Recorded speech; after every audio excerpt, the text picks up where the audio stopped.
पास मसला पूछने के लिए कुछ लोग आ गए तो 4-5 साल का बच्चा भी था जिसके वालिद ने गुस्से में अपनी बीवी को 3 तलाकें दी थी।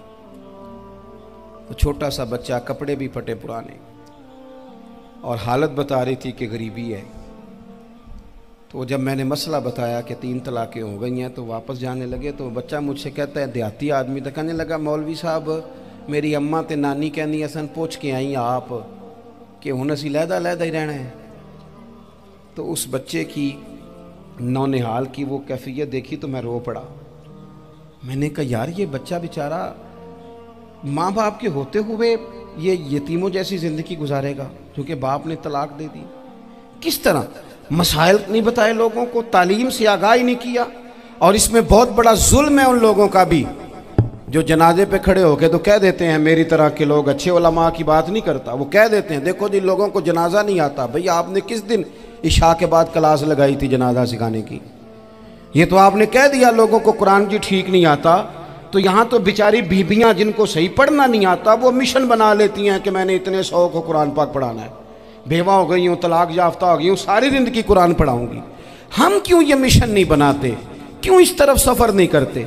एक तो दीनी मालूमात में, दीनी उलूम में अपने आप को लगाएं और ज़ौक़ पैदा करें कि जो चीज़ें मुझे नहीं आती मैंने वो सीखनी है, जो मामलात मुझे नहीं आते मैंने उनकी तरफ सफ़र करना है। एक तो अपना ये मिजाज बनाएं। और जब आप दीनी उलूम सीखते हैं तो पता है कौन सा मंज़र कायम होता है? मंज़र वो बनता है कि हज़रत अबू हुरैरा भी दीन सीखा करते थे, हज़रत अब्दुल्ला इब्न उमर भी असहाबे सुफ़ा में रहा करते थे, हज़रत अनस बिन मालिक भी रहा करते थे। और ऐसा मंज़र बनता है कि हज़रत सैयदा खतीजतुल कुबरा रज़ी अल्लाह तआला अन्हा फरमाती हैं, सैयदा फ़ातिमा हुजूर की गोद में बैठी होती थी और नबी पाक से बातें पूछती थी और हुजूर उन्हें बता रहे होते थे। सैयदा आयशा हुजूर से दीन की बातें पूछती। चौथा हिस्सा हमारी फ़िक़्ह के उसूल हज़रत फ़ातिमा की, हज़रत आयशा सिद्दीक़ा की मरवियात पर मबनी है। अगर हमारी बच्चियां छोड़ दें डाइजेस्ट पढ़ना, छोड़ दें इधर उधर की मूवी देखना और वो किताब व सुन्नत पर आ जाएं तो बहुत सारे मसाइल ऐसे हैं जो उलझने से पहले ही सुलझे हुए हों। दीनी तालीम का मिजाज और ज़ौक़। और दूसरी आयत करीमा मैंने तिलावत की, अल्लाह करीम ने कुरान मजीद में फरमाया, या अय्युहल्लज़ीना आमनू कू अनफुसकुम व अहलीकुम नारा, ऐ ईमान वालों खुद भी दोज़ख की आग से बचो और अपने घर वालों को भी बचाओ। ओ वालिद, वो माँ जो बच्चों को भूख से बचाने के लिए मेहनत करती है, उनको मायूसी से बहुत सारे माँ बाप ऐसे होते हैं जिनके पास कपड़े लेने के पैसे नहीं होते ईद पे। क्यों? अजान शुरू होगी जी, अजान सुने जी। अजीज़ भाई, जिस तरह हम अपने बच्चों को देखें, बहुत सारे माँ बाप के पास गुंजाइश नहीं होती, लेकिन इस नीयत से कि बच्चों के दिल टूट जाएंगे, ईद पे कैसे गुजारा करेंगे, मुश्किल से भी कपड़े ख़रीद के देते। इस तरह हम अपने बच्चों को भूख से, प्यास से, मायूसी से बचाते हैं। इस तरह हमारे रब ने हमारे ज़िम्मे लगाया है कि तुम अपने बच्चों को कोशिश करो दोज़ख की आग से बचाने की। हज़रत उमर फ़ारूक रज़ी अल्लाह तआला अन्हु ने अर्ज़ किया था, या रसूल अल्लाह सल्लल्लाहु तआला अलैहि वसल्लम, इस आया करीमा का माना क्या है? तो महबूब करीम अलैहिस्सलाम ने फरमाया, उमर, जिन चीज़ों का अल्लाह तुम्हें हुक्म देता है तुम अपने घर वालों को उन चीज़ों का हुक्म दो। जिन चीज़ों से रब रसूल तुम्हें मना करते हैं अपने घर वालों को उनसे रोको। अपने घर के अंदर निफाज़े दीन करने की कोशिश करो। मेरे भाई, बहुत ज़्यादा आजमाइश है हमारे घरों में, बेचैनियाँ हैं, इज़्तिराब है, बच्चों में सख्ती है, बहन भाई एक दूसरे के साथ लड़ते हैं, मिजाजों में तलखी आ गई। क्यों भला? इसलिए कि माँ बाप को जो बेहतरीन किरदार और जो हसीन तरीका घर में अपनाना चाहिए था, बच्चे तकरीर बाहर से सुनते हैं लेकिन वो फॉलो अपने माँ बाप को करते हैं। अगर माँ बाप में हौसला हो, सब्र हो, इत्मीनान हो, खुददारी हो, थोड़े पर गुजारा करने का मिजाज हो। देखे ना, आज डिप्रेशन है, टेंशन है, पैनिक्स अटैक्स हैं, बड़ी सारी चीज़ें आ गई हैं। क्यों भला? सब्र नहीं, तहम्मुल नहीं, बुर्दबारी नहीं। आजमाए। एक दिन एक बच्चा मेरे पास आ गया मदरसे का और आके वो रोने लगा मेरे घर वाले कहने लगे खाना छोड़ दें, पहले इसकी बात सुन ले। मैंने कहा पुत्र क्या हुआ, किसी ने मारा है किसी उस्ताद ने? कहने लगे नहीं हजरत, घर फ़ोन किया था तो मेरी अम्मा और अब्बा की लड़ाई हो रही है। बच्चा कांप रहा है, टांगे कांप रही। मैंने कहा क्या हो क्या गया तुम्हें पुत्र, लड़ाई हो रही है तो घरों में हो ही जाती है। कहने लगे नहीं, आपको पता नहीं वो बड़ा सख्त लड़ते हैं। मेरे वालिद जब मेरी वालदा को मारने के लिए आगे बढ़ते हैं तो हम सारे चारपाइयों के नीचे छुप जाते हैं, हमें खौफ आता है, वो मंजर ख़तरनाक होता है। ये कौन तकलीफ़ दे रहा है अपने बच्चों को? यहाँ बैठे हमारे यहाँ मीलों दूर रहते थे उसके घर वाले, तो वो तकलीफ़ में था, तो घर में क्या कैफियत होगी? अगर हौसला हो, सब्र हो, कनात हो, अल्लाह के दिए हुए थोड़े रिस्क पर हमें राज़ी रहना आता हो, हमारे घरों में सुकून आए, इत्मीनान आए, हम जो ज़िंदगी बड़ी खुशी खुशी गुजार सकते हैं।